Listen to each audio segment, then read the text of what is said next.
وزارت بلدیات نے ایک بار پھر افسران کی تقرری تبادلے کا سلسلہ شروع کیا۔ گزشتہ روز ایک آرڈر نکالا تھا اور بلدیہ شرقی میں غلام سرور راپورٹوں کو لگایا تھا، لیکن آج 2 آرڈر نکالے، جس کے تحت فہیم خان جو کہ ویٹنگ آف پوسٹنگ تھے، ان کو فوری طور پر بلدیہ کورنگی میں میونسپل کمشنر تعینات کرنے کے احکامات جاری کیے، جو کہ غلام سرور راپورٹوں کی جانے سے خالی تھی۔ فہیم خان اس سے پہلے بھی کورنگی ٹاؤن میں میونسپل کمشنر کے فرائض انجام دے چکے ہیں اور ویٹنگ آف پوسٹنگ وہیں سے ہوئے تھے۔ تاہم دوسرے آرڈر کے تحت آفاق سعید کو بلدیہ کیماڑی میں میونسپل کمشنر تعینات کر دیا گیا ہے، جبکہ آفاق سعید بھی ویٹنگ آف پوسٹنگ تھے اور وہ فائنینشیل ایڈوائزر بلدیہ عظمیٰ کراچی سے ویٹنگ آف پوسٹنگ پر گئے تھے۔ آفاق سعید ایک سینئر آفیسر ہیں اور ایڈمنسٹریٹر اور میونسپل کمشنر کے فرائض انجام دے چکے ہیں، جبکہ فہیم خان بھی بلدیاتی امور کا وسیع تجربہ رکھتے ہیں، لیکن آج وزارت بلدیات نے 2 احکامات جاری کر دیے ہیں۔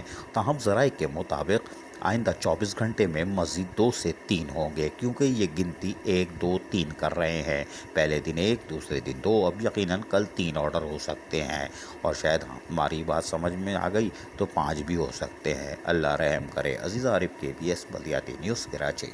ایسی ہی خوبصورت ویڈیوز فیوچر میں حاصل کرنے کے لیے ریڈ بٹن پر کلک کر کے اور بیل آئیکن کو پریس کر کے ہم سب کے سبسکرائبر بننا مت بھولیے۔